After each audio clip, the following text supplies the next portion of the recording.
Inggris ini ditanggapin rame. Jangan.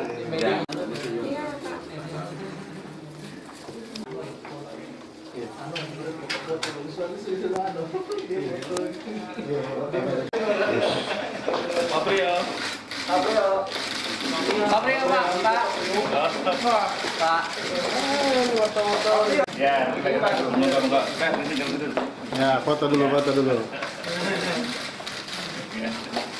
Apa datanya ini?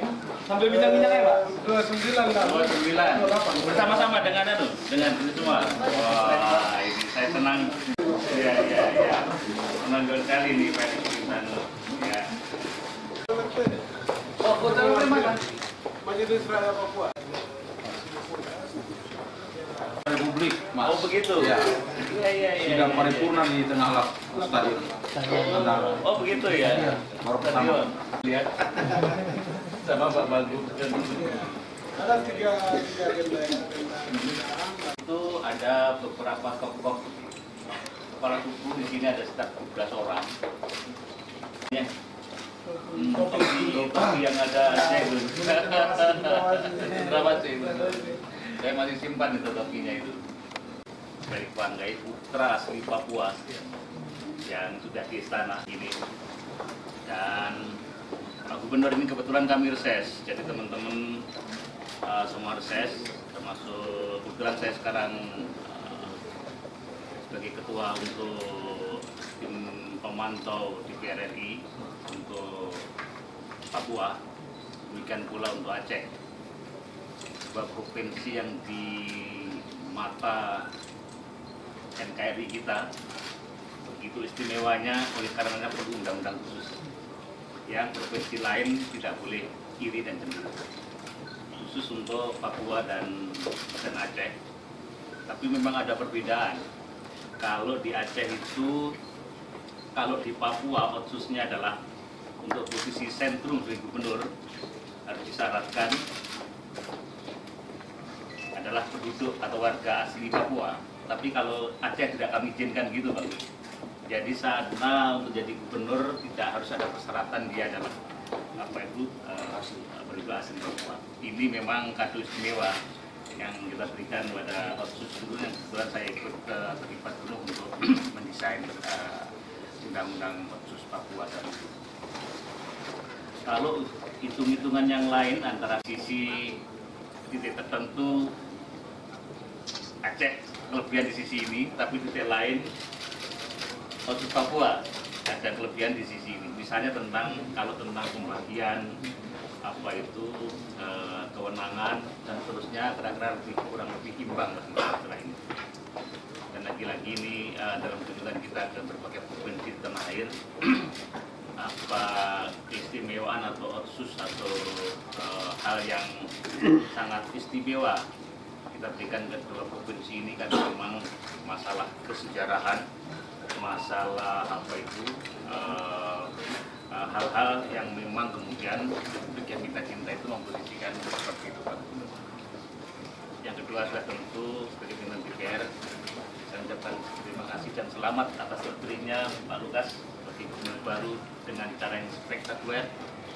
Saya dan teman-teman termasuk berkali-kali Menteri Dalam Negeri konsultasi, Pak Menko Polhukam juga, bahkan terakhir ketika kamu ketemu dengan Presiden tentang masalah ini juga secara khusus silakan ke sini. Oh, siap semua ya. Silakan itu kita sampaikan juga beberapa hal dan masalah Papua dan juga Aceh. Nah, dengan terpilihnya Pak Gubernur yang baru ini kita harapkan nanti ada langkah baru untuk semakin memastikan kita, meskipun Pak Gub hari ini saya termasuk agak terganggu sedikit dengan pemberitaan non-jauh di sana di Eropa, di Inggris tentang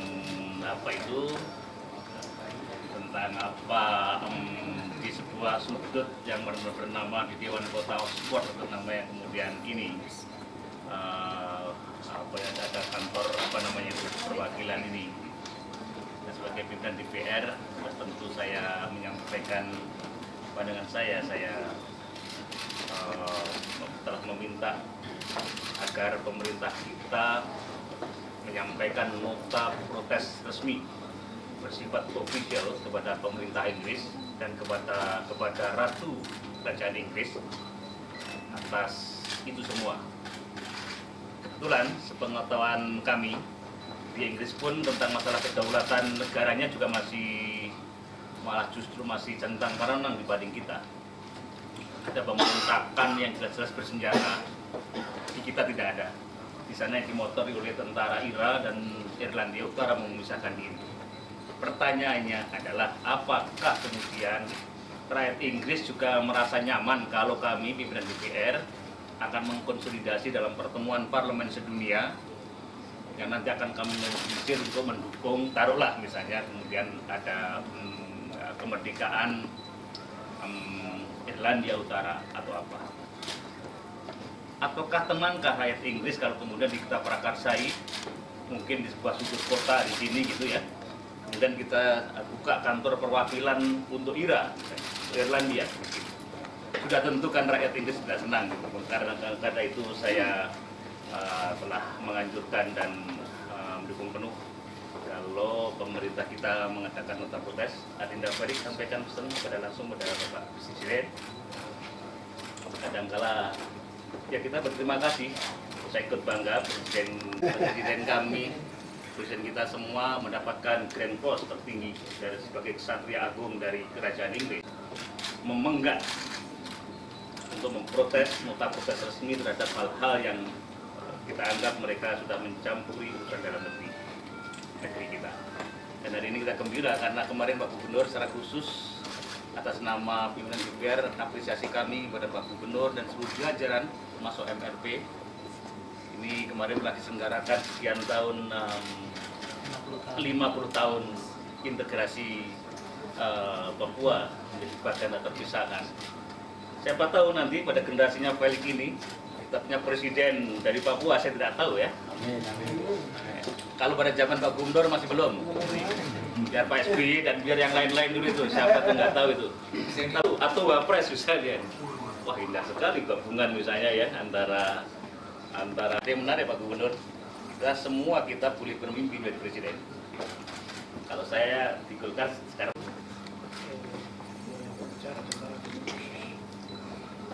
Persatuan itu. Iya. Iya betul. Masih ingat ya? Masih ingat itu. Saat itu posisi Pak Lukas sebagai apa? Ya. Saya betul proses lahir dari Undang-Undang 2021 itu sudah 12 tahun terakhir ini implementasi tidak jalan, menurut saya tidak jalan karena ya Papua lebih pada kita bergulat dengan namanya 2% dalam nasional. Kita tidak bicara kewenangan yang lebih luas yang ada dalam undang-undang otonomi khusus. Itu yang membuat sebenarnya terjadi sumbatan pelaksanaan yang luar biasa di sana. Ada sumbatan itu membuat juga ada riak-riak juga. Lalu dari awal kita melaksanakan secara sungguh undang-undang 21 itu saya sebutnya sempurna. Tentu ya, saya pikir tidak tertinggal juga 11 tahun ini. Kalau mau jujur, kita garis kemiskinan yang luar biasa, 30% ya kali kemiskinan, IPM kita sangat rendah, fisikal APBD kita, saya sebut sebenarnya rendah juga karena kita berharapannya dari dana provinsi ya, provinsi, transfer daerah baik DAU atau pusat itu ada 3 miliar. 3 triliun, sorry. 3, kalau biasa ada 1 miliar ya. Sekarang 1 bulan ini, ya belum genap 1 bulan. Kemudian ya bisa kenalan langsung ya. Timotius Murid, Ketua MRP. beliau ini yang terkenal Pak Timin itu. Senang Ibu. Hanok Ibo. Bupati Puncak Jaya. Bupati paling tinggi. Bukan paling tinggi, tiap saat dia muncul terus di televisi. Ada pikiran dari kita untuk evaluasi menyeluruh ataupun ya apa namanya saja kita bisa sebut itu 29 itu 29 April kami secara resmi menghadap presiden. Beliau kasih direktif ke kita untuk memulai pekerjaan di sana. Kemudian dari kami juga sampaikan untuk penyelesaian masalah Papua selama ini dulu, sumbatan politik yang terjadi ini kami sudah jelaskan. Beliau juga kasih direktif ya, istilah dia itu Tritunggal ya, Tritunggal ya. Bagaimana kita merumuskan atau merevisi ataupun evaluasi menyeluruh Undang-Undang 121 dan yang disebut dengan Undang-Undang Otonomi Khusus PLES. Nah, PLES-nya itu seperti apa? Kita sendiri apa itu PLES itu kita sendiri tidak tahu sih apa. Kemudian beliau juga menugaskan kita untuk penyelesaian menyeluruh masalah-masalah Papua, masalah konflik, masalah saudara-saudara yang berseberangan dengan kita. Ini bagaimana diselesaikan oleh kita. Ketiga adalah pembangunan dan berkelanjutan dalam rangka kesejahteraan. Ini tiga kriteria yang bisa dilakukan. Nah, ini sebagai pilarnya bagaimana caranya ini dilaksanakan. Tanggal bulan Juni itu kita minta ini draftnya sudah selesai.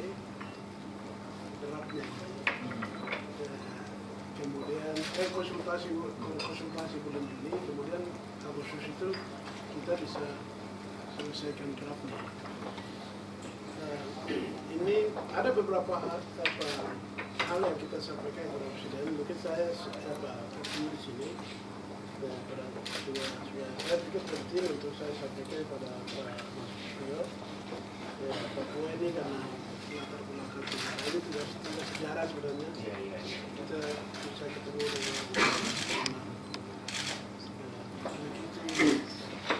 tertinggal jauh 50 tahun kita ada integrasi atau kembali ke Papua ini sendiri, tetapi kondisi di Papua menunjukkan bahwa sampai hari ini masih terbelakang, kerayaannya masih terbelakang. Mungkin ya saya ikuti juga Pak Priyo sudah menjadi ketua tim evaluasi otonomi khusus. Nah, hasil evaluasi mungkin Pak Priyo tahu, tapi kondisi hari ini seperti itu. Kemiskinan tertinggi yang kita terendah dan hampir rakyat 70% penduduk kita masih di bawah Papua. Dengan kemiskinan dan absolut sangat tertinggi. Ya, karena kita lihat mungkin di Jayapura, wah ini sesungguhnya yang bisa diselesaikan itu adalah dengan ya harus dari kita sungguh-sungguh untuk melihat ini, tidak sekedar kegiatan sektoral, proyek sektoral, lalu dibawa ke sana, tapi hasilnya ini. Ini yang saya lihat seperti itu. Oleh karena itu, kalau mau tambah PLES, ya ini PLES memang betul-betul kewenangan itu. Kecuali tadi Pak Bidan ya. Pak Bidan tadi mahal Pak. Ini sudah 12 tahun. Mungkin otonomi khusus PLES juga akan menjadi otonomi model sama dengan pemerintahan undang-undang pemerintahan Aceh. Kelebihan kekurangan tadi kita sudah dengar, ya kan? Tapi Papua kita ribut adalah 2%. Filipina tak jalan. Bagaimana kontribusi Freeport semua lari ke Jakarta? Kita tidak bisa menikmati. Papua yang besar ya kayak alam luar biasa, hutan, laut, tambang, ini tidak memberi kontribusi besar bagi Papua. Pendapatan hasil daerah kita 300 miliar, itu besar seperti apa? Padahal dengan potensial luar biasa. Ini salah satu yang saya lihat kita tertinggal.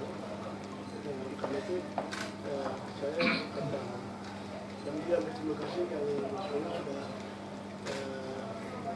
sudah meminta kita untuk audit khusus. Dan saya juga sudah menyurat. Ya. Iya, ini karena kecintaan kita. Dalamnya siapa? Gitu. Apakah kita pemerintah daerah para bupati atau memang Papua memang kita tidak satu karena geografisnya, letak penduduknya, terus penyebaran membuat kelihatan tidak terjadi apa-apa di sana. Triliun kita kirim tidak terjadi apa-apa. Nah ini juga. Nah, sebentar ini teman-teman kasih ini DPR sudah saya sampaikan beberapa waktu yang lalu minta BPK kami tugaskan untuk mengatakan apa yang katakan Pak Gubernur tadi audit khusus mengenai hal itu, dan ternyata beliau juga mendukung sepenuhnya karena kita ingin triliunan rupiah itu memang sebesar-besar untuk kesejahteraan rakyat. Dan ada kata-kata di situ, masyarakat asli Papua, terutama untuk sektor pendidikan, sektor kesejahteraan, sektor kesehatan, dan ada tambahan lagi dan tambahan dana infrastruktur untuk membangun itu semua. Nah ini jadi rupanya Bapak Gubernur kita yang baru, pemimpin kita yang baru di Papua, dan kemarin Presiden Demokratis juga memberikan pandangan yang khusus mengenai masalah ini, dan kita tetrum di sini Pak Gubernur. Silakan. Jadi dari daerah maupun bupati saya paham masalah ini, lalu kemarin saya putuskan 80% seluruh dana provinsi dikirim ke kabupaten. Oh, Karena itu Bapak Gubernur sebentar, sudah sekalian untuk PS ini urusan Papua dan Aceh tahu betul kemarin salah satu yang menjadi kendala atau stucknya dana otsus itu diantaranya ya saya katakan adalah tentang tarik menarik dana ini mau diberikan berapa kepada kabupaten kota dan berapa yang dikelola provinsi. Tapi kalau hari ini Bapak Gubernur dengan sangat simpatik, saya kira ini kabar gembira kepada seluruh bupati-bupati se-Papua, bupati dan wali kota. Dan saya juga ini Ketua MRP pasti akan bersama-sama mendorong ini, karena sejak kemarin tarik menarik kewenangan ini yang menjadi salah satu biang sebab belum harmonis yang sempurna di antara jalannya pemerintahan di sana. Pak Gub, saat visiting ya Anda, luar biasa. Silakan teruskan. Ya, Pak. Tertinggi di Papua kita sudah bersatu. MRP, DPRP, Gubernur yang kemarin jalan masing-masing. Iya. Kita mau bersatu. Ya. Itulah sebabnya kita sudah bersatu. Kemudian para bupati juga sudah bersatu. Ya, para bupati sebagian besar sudah bersatu. Ada sedikit dari 1-2 orang yang lari jalan sendiri. Jadi sebagian besar mereka bersatu untuk kita perbaiki Papua. Itulah sebabnya kemarin kita sudah putuskan 80% dana otonomi khusus dikasih ke kabupaten, karena yang punya rakyat itu adalah kabupaten. Keberhasilan Papua ada di tangan mereka, bukan menurut sekedar perpanjangan pemerintah pusat dan daerah. Ini kemajuan. Lu tidak perlu proyek-proyek, tidak perlu. Saya bilang begitu. Kasih ke kabupaten karena mereka yang bisa ngurus itu. Lebih dekat dengan rakyat itu mereka. Aceh, karena sekarang antara gubernur dengan kabupaten kota masih terjadi silang karena Bapak Gubernur yang baru di Aceh, Dr. Zaidi, menginginkan sebagian terbesar tersentrum di ini.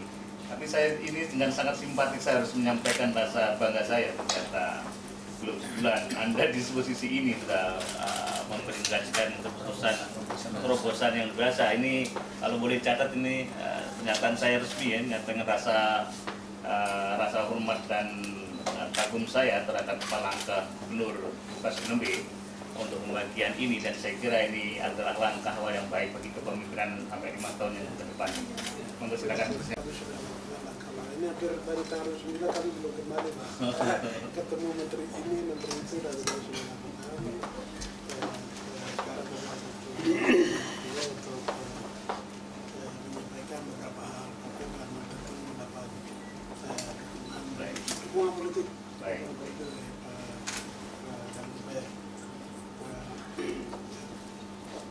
Kami kemarin Mario kita minta presiden, minta kepresnya lah, saya menjadi tuan rumah PON 20 tahun 2020. Ya, karena Dari hasil ini saya nulis surat kepada beliau nanti untuk kalau perlu diperlukan saya akan memberikan surat resmi ke Presiden atas hasil audiensi dengan Gubernur menegaskan kembali dengan Papua 20 tahun 2020 setelah Jawa Barat. Jawa Barat ya, baik, karena ini sudah digilir ini dan saya kira keputusan memang harus sekarang karena baru pada periode sekian nanti apa itu bisa diselenggarakan. Ini pas 50 tahun. Alat pemersatu. Nomor satu, orang Papua lebih semangat urus badan ini, olahraga, seni, itu lebih akan memberi kenyamanan, kesejukan di Papua. Karena ada kebanggaan harga diri mereka ada di situ. Ini bagus ini. Saya bayangkan kita selenggarakan mengkhawatirkan di sana ada penginapan dan hotel, tapi ya saya harus ngomong itu.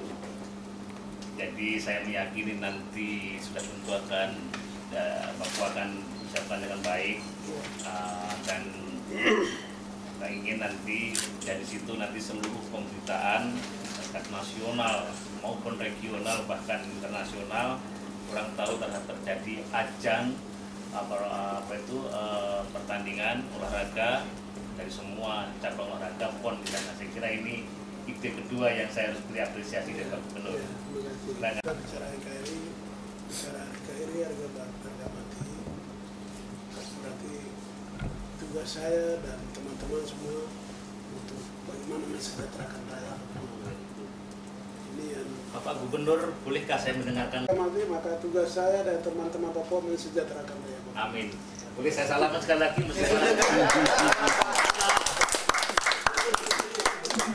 Ini Rotak. Saya mungkin harus bersaksi di ini. Saya ribut karena saya tidak boleh diperlakukan bukan manusia. Jadi negara yang paling baik itu demikian. Tentu ada beberapa arahan dari Mas Rio pada kami aspek politik, pemerintahan, keamanan dan pembangunan di Papua. Pertama mohon arahan untuk yang tadi evaluasi dulu otonomi khusus itu karena Mas Rio sudah menjadi tim evaluasi. Ini dalam pandangan kami bahwa otonomi khusus bukan saja terkait dengan pembiayaan tapi kewenangan lebih luas.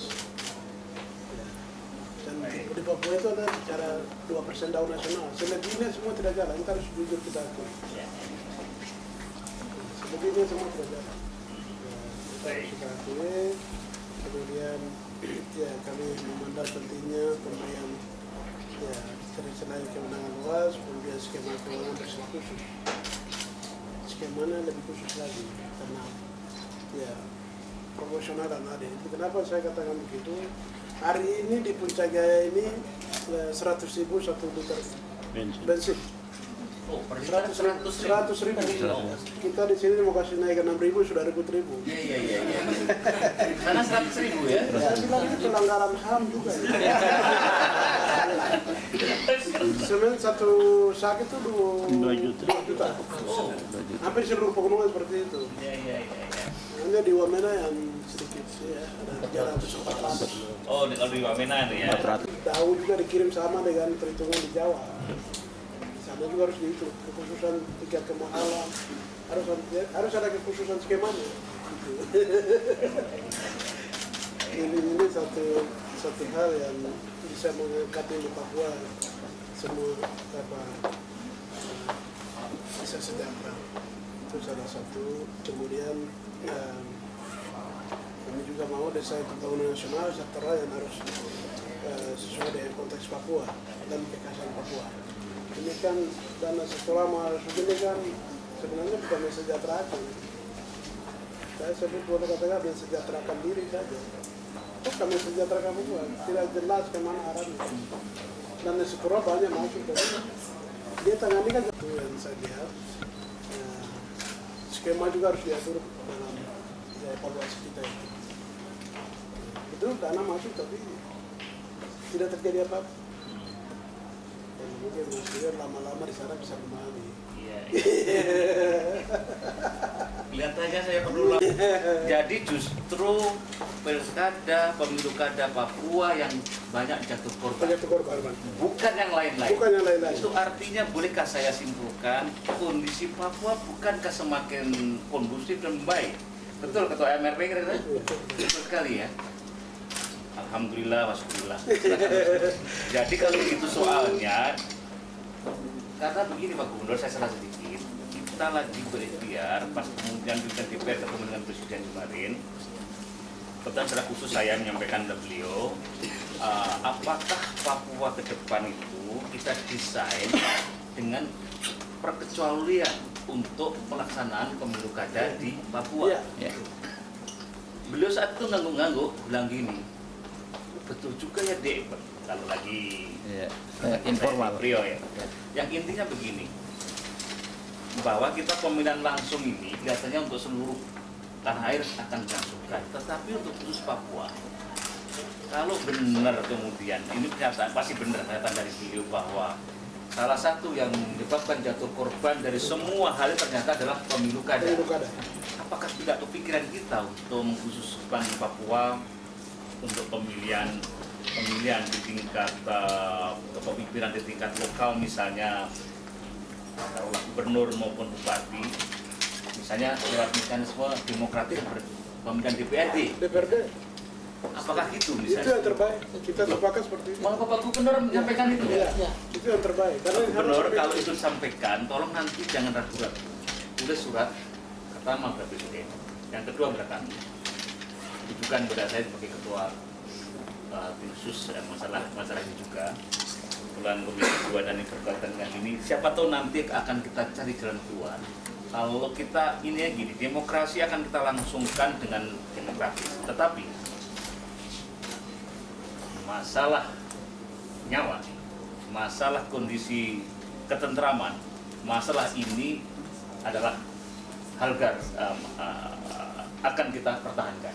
Karena itu, kalau ternyata di tempat tertentu seperti taruhlah di Papua dan seterusnya membutuhkan sebuah tata aturan pemilihan yang memungkinkan kondisi tetap kondusif tetapi tetap dilangsungkan secara demokratis, itu akan kita pilih Pak Gubernur. Termasuk pemilihan bupati, wali kota dengan cara demokratis lewat pemilihan DPR setempat. Demikian kalau perlu. Karena gini Pak Gubernur, saya termasuk kemarin terap-terapan. Pak Gubernur tahu bahasa Jawa terap-terapan. Terap-terapan itu belum merasa mengkhawatirkan karena Papua adalah saudara kami. Sempat. Jadi kalau kemudian beliau sebagai gubernur yang resmi menyampaikan itu, nanti kalau bisa pernyataan itu juga dilanjut dengan usulan Dari MRP juga. siapa tahu kemudian kita nanti tidak ragu-ragu memutuskan untuk memberikan sebuah aturan khusus yang provinsi lain juga lagi-lagi jangan kemudian mengikuti cara ini. Karena untuk yang di provinsi lain juga lagi kita pertimbangkan kemungkinan untuk gubernur dipilih di DPRD meskipun mayoritas fraksi-fraksi DPR menolak usulan pemerintah. Baik, silakan. Kami juga laporkan kepada Presiden ada beberapa hal yaitu mengenai beberapa beliau langkah-langkah teknis ya untuk bukan kembali penerbangan internasional. Ya, kita di Papua ada lapangan terbang internasional, bandara internasional. Ya, biar yang dulu pernah aktif dari sini biar dan Los Angeles dulu, sekarang kenapa tidak berhenti? Dari keempat lapangan yang sudah ada itu, yang paling memungkinkan kalau milih saya, Iya, paling memungkinkan. Jadi taruhlah nanti kalau kemudian mau kita anukan besar-besar jadi dan seterusnya, lihat pilihannya ya dari 4 jangan ada ya. Iya. Sudah memang kita dibiak balikan ya. Oh iya ya. Bandar Udara Frans Kaisiepo ya, kita sebut Frans Kaisiepo ini kawasan jasa ini kan.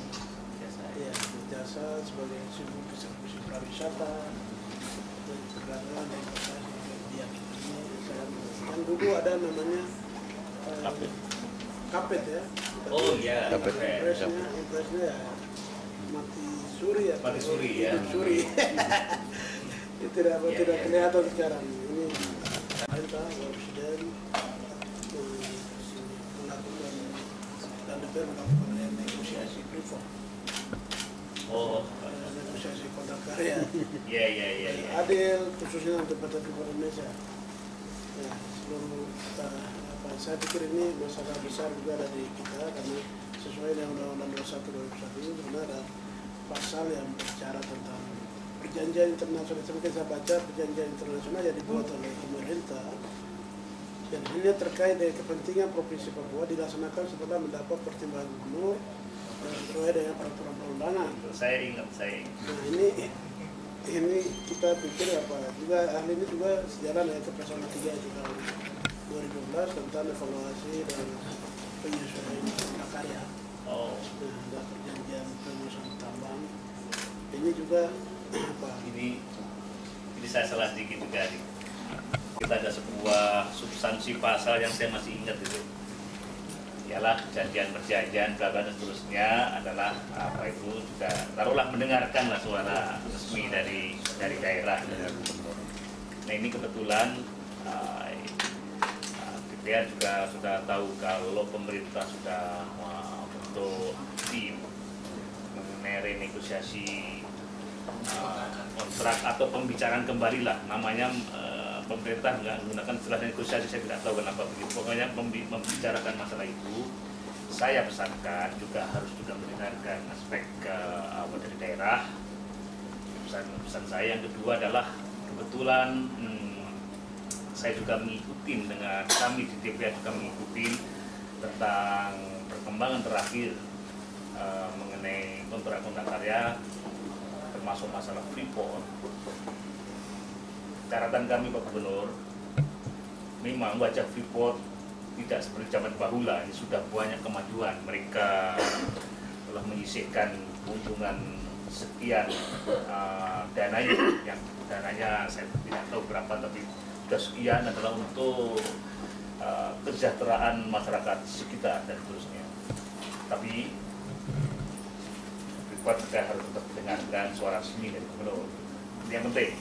Sehingga nanti kalau pemerintah kita melakukan langkah membicarakan kembali tentang kelanjutan Freeport, intinya saya menangkap Pak Gubernur sebenarnya silakan saja kan gitu ya, silakan saja, boleh saja, tetapi suara kami didengar kan gitu kan, begitu Pak Gubernur ya. Artinya nanti kalau ada ini resmi saja nanti misalnya dari program itu jangan karena terkesan Freeport punya program yang dermawan, yang bersifat caritas atau bersifat santunan gitu, kan lebih baik tidak begitu. Bukan karena itu karena caritas, memang diatur dalam aturan itu adalah sekian persen misalnya diperuntukkan untuk membangun masyarakat Papua dan seterusnya. Saya kira ini usulan pandangan yang simpatik dan saya membicarakan ini kepada pemerintah kita. Karena Menteri Koordinasinya kan Pak Hatta ya dan Menteri SDM dua-duanya. Jangan khawatir Pak Bu, kami akan menjalankan tugas kami memonitor itu, memantau. Mereka nggak ngajak bicara gubernur, kita serap gitu aja. Kalau sudah ngajak ya kita aduh apa ya itu juga saya lihat dengan kontribusi yang untuk PAD royalti itu ada 300 itu kan dari semua sumber ya, tapi itu sangat sedikit sekali. Jadi kami ada meminta itu ada 12 item yang harus ditata itu, salah satunya sudah kerjanya, perpanjang kontraknya, penerimaan negara baik pajak maupun royalti. Kan PPN itu masuknya di Jakarta ya. DKI, pada diambilnya di sana. Juga kita bicara kewajiban investasi, kewajiban pengelolaan. Ya, ini ada 12 item yang kita sampaikan. Kemudian juga ini kan bagian dari negosiasi, ini bagian dari kerangka pemerintah Papua juga menerima dana infrastruktur. Setelah 2001, kita 2002 mulai menerima dapat 2% dana nasional. Kemudian 2007 kita dapat dana infrastruktur. Ada penambahan anggaran. Nah,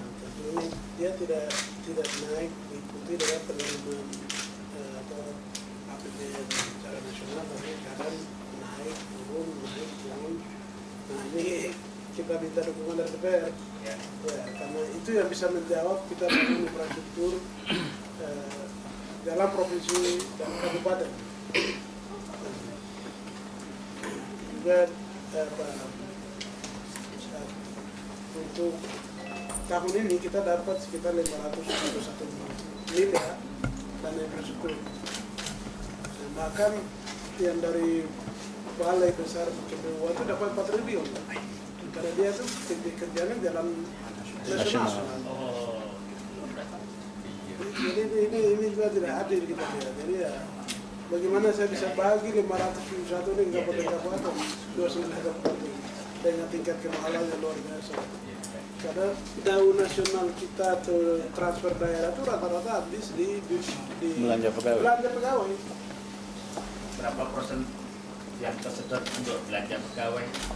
Saya pikir hampir lebih dari 50%. Lebih dari 50%. Lebih dari Mungkin ingin tahu Pak Sekda ini nanti kapan waktu saya dikasih tahu supaya saya mengetahui postur sebenarnya itu nanti walaupun nanti akan kita dorong. Saya pastikan saya akan banyak bantu karena memang di Pemda bentuk pijakan yang jelas itu. Oh ternyata tersedot ini untuk apa tadi? Pegawai misalnya. Terus bisa yang paling tahu gini-gini Pak Sekda nanti Pak Gubernur sama masing-masing sekda Pak Bupati biar melaporkan aja.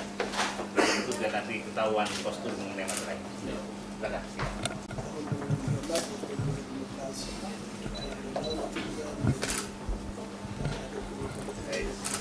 Mungkin beliau perintahkan pada negara itu ya udah apa-apa dia juga pemerintah Papua itu dengar gitu. Iya, iya. Jadi mungkin hal-hal itu yang mungkin saya sampaikan. Mungkin dari ketua Roh dari OSUS ini usia MRP sekarang berjalan 8 tahun. Saya dari periode kedua ya, dari periode kedua. Memang OSUS sudah berlaku di Papua dari implementasi OSUS ini 12 tahun di Papua.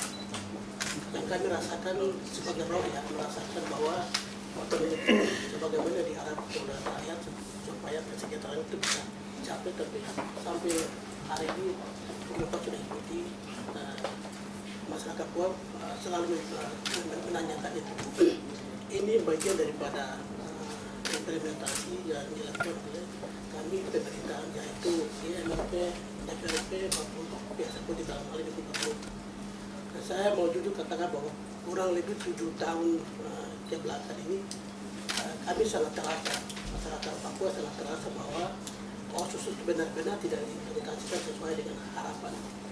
Nah, di mana masyarakat itu selalu tidak puas, kemudian mengembalikan OSUS karena rasa tidak puas dengan bentuk peti jenazah, dan itu satu bentuk penolakan otonomi khusus.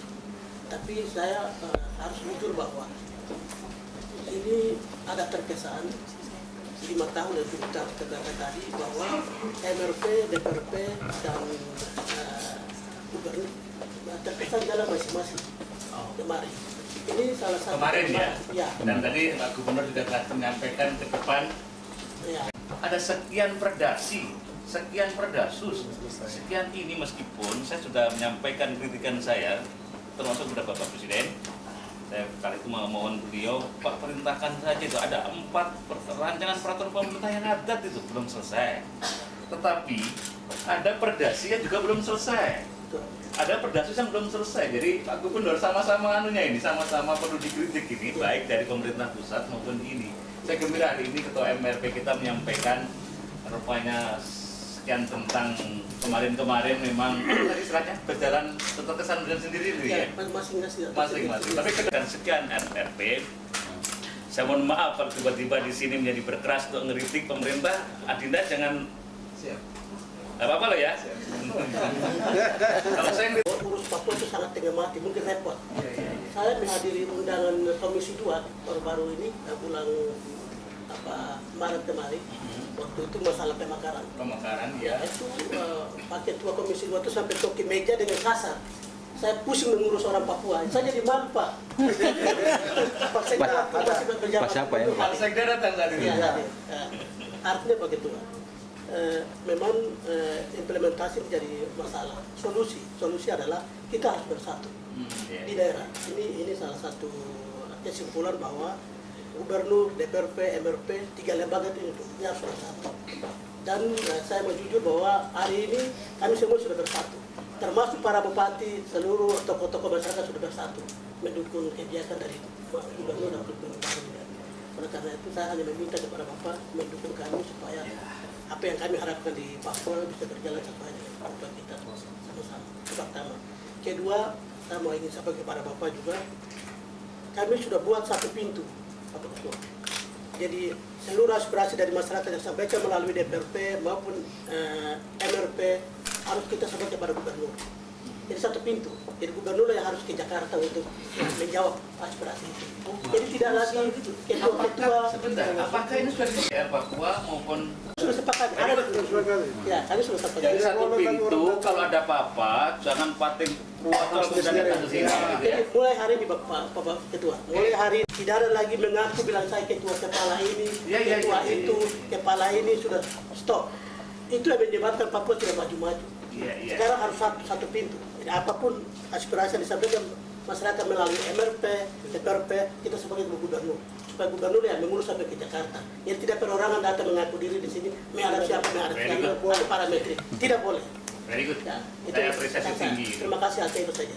Baik. Itu saja.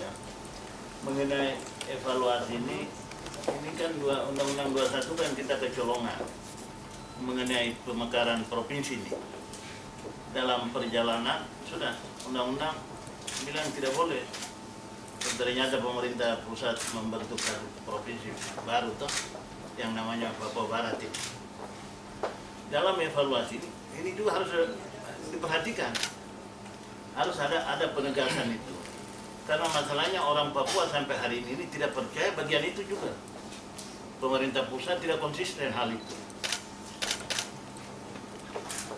Undang-undang bilang tidak boleh. Baik.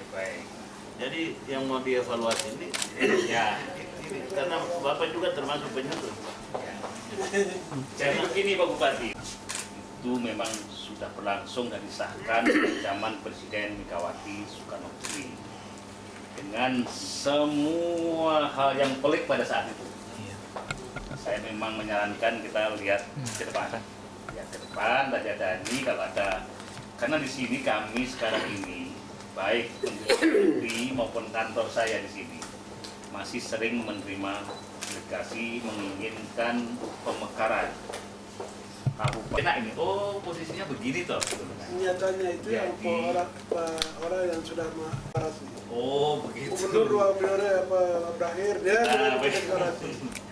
Nah nanti yang kita ini sekarang Presiden Yudhoyono pusing tujuh keliling. Kalau Bapak nanyakan itu mungkin beliau juga gini-gini juga. Orang Jawa gini-gini artinya pusing beliau. Beliau kan priayi jaya sama dengan saya. Kalau sudah begini-gini berarti pusing. Kalau kemudian bertanya lagi tentang Provinsi Papua Barat itu sudah menjadi bagian proses sejarah yang kiranya, tapi saya mungkin lebih baik menyarankan ke depan. Ini gimana kita tata, kok masih banyak tokoh-tokoh menginginkan adanya pemekaran kabupaten masih banyak, tapi juga pemekaran provinsi. Saya tidak ingat kalau nggak salah mau ditambah 2 atau 3 lagi provinsi. Namanya ini dengan berbagai argumentasi kalau kita dengarkan ya argumen baik-baik saja, tapi kan lebih baik kalau itu tidak memberikan solusi yang positif untuk tentraman sama-sama untuk memekarkan kabupaten atau memekarkan provinsi. Misalnya Pak Gubernur kontak saya informal, Mas Priyo ini kelihatan begitu malah ya Pak Gubernur ya. Itu mungkin di Inggris itu lebih kencang. Akan lebih kencang. Lebih kencang. Kalau gitu Pak Gubernur beritahu itu teman-teman para pemimpin di sana juga. Sementara ini kan kita ini antara pusat dengan daerah toh. Ya. Kalau pusat menyetujui, ya itu pasti di sana. Baik. Saya ada tambahan versi. Waduh, kok begini? Artinya sempat kita bicarakan, oke. Kabupaten kita terima berapa provinsi juga. untuk provinsi memang kita lagi memerah gimana nih? PP-nya ini kalau gini-gini, aku kontak-kontak saya aja kalau misalnya ada sesuatu yang agak apa ya, agak gini, jangan lama-lama, telepon aja dulu sebelum nanti kita bisa ketemu begini, telepon aja dulu, dengarkan juga mungkin dari perspektif ini, kok nggak seret kalau ini harus dimekarkan dan seterusnya. Ya kalau kabupaten Dan persetujuan MRP dan provinsi gubernur. Oke. Tidak semua pemekaran bawa ke sini lalu memutuskan lagi saja. Ya. Karena itu DPR sudah melakukan tinggal lokasi dan apa semua. dari begitu. Terima kasih. Penting stabilitas politik di. Terima kasih Pak. Oh, Pak saya akan membela Pak Gubernur. Iya. Jadi sering-sering aja komunikasi gitu. Seperti pas ada sedikit masalah Aceh. Kemarin ya saya membela Aceh, kecuali Kang Konun. Nah ini untuk pertama kalinya saya bareng-bareng dengan Pak Menko Polkam dan seterusnya. Saya rasa tadi saya cek tadi belum muncul di sini. BPK memang mohon maaf agak mungkin ada kejutan juga, tapi kita pesan dari BPK karena Papua masih apakan aja kalau anda ketemu ini. Terus nanti kalau bisa saya menerjemahkan apa yang dikatakan beliau. Jadi gini, beliau kan menyampaikan Otsus Plus. Kemarin saya kritik, Otsus Plus apa lagi? Yang sekarang jadi soal adalah pemerintah cepat selesaikan rancangan PP yang masih belum selesai. Karena ada perintah undang-undang itu yang ditunggu-tunggu oleh ini teman-teman rakyat Papua itu. Nah, kemudian tapi saya tetap koma. Tujuan beliau pasti baik. Tujuan beliau pasti baik adalah memberikan terjemahan plusnya itu apa. Pak Gubernur dalam bayangan saya sekarang meskipun tugas kami di sini memantau dan mohon satu hal Pak Gubernur, Pak MRP, anjuran saya adalah kita gunakan undang-undang ini dan kita laksanakan, implementasikan secara konsisten. Ini merupakan hasil karya agung dari pemerintah Republik Indonesia beserta Dewan Perwakilan Rakyat yang terlibat penuh untuk memberikan kado istimewa dengan undang-undang Otsus Papua itu. Sembari kita lihat apakah ada esensi nanti yang tambahkan kalau kelak suatu hari kita dengan suasana sudah enak kayak gini, ini duduk sudah enak caranya duduk, jangan bersifat gini duduk apapun ya. Yang tentang Papua Barat, kalau bisa jangan dipertanyakan lagi, nanti kita membalik lagi bola sejarah yang nggak karu-karuan.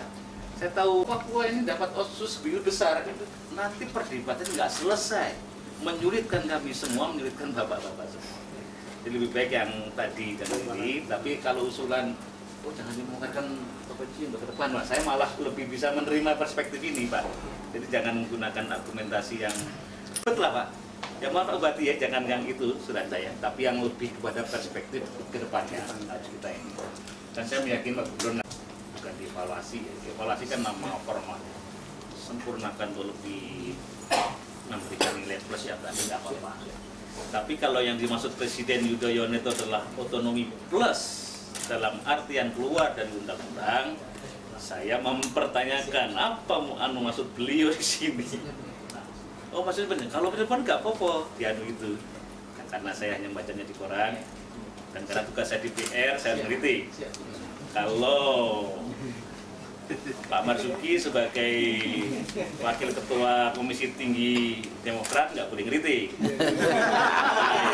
Tapi kalau kita untuk lebih ke depannya kita.